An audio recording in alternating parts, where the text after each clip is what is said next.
Ms. Alvaran.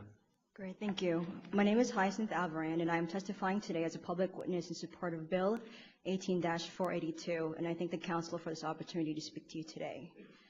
Security is not something I know a whole lot about. I grew up in a very chaotic and unpredictable life. My family traveled across the world and did not live together for a number of years just to try to find a piece of security and a chance at a good life. It upsets me deeply that my family and millions of other Filipino families are torn apart every year because of global inequalities beyond their power to rectify. Instead, they follow these inequalities to countries where they can find jobs. Economic stability was not something that they had. I can relate to the struggle not just as an immigrant Filipina, but also as a U.S. citizen and a gay woman. Here in the United States and right now in the District of Columbia, there exist legal inequalities that threaten to take my own relationship and the relationships of a whole community, much like the relationships of a whole country, apart. I have been in a committed relationship with my girlfriend of over 2 years, and we regularly discuss the topic of marriage.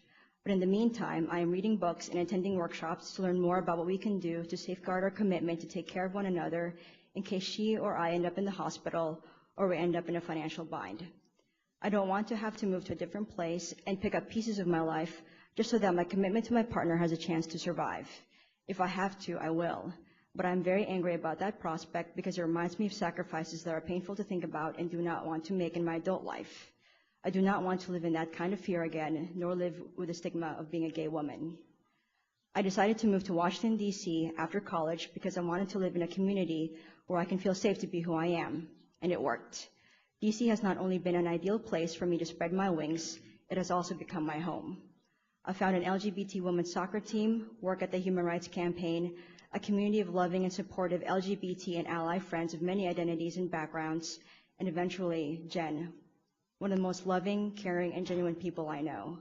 She's extremely, so touchingly beautiful inside and out that I feel so blessed to have been inspired, supported by, and cared for by her over the last 2.5 years, and every day reminded of how loved I am and how much I love her. So today I ask this council, the District of Columbia, and the whole United States to finally allow me the legal security that I, as a U.S. citizen and gay woman, do not have.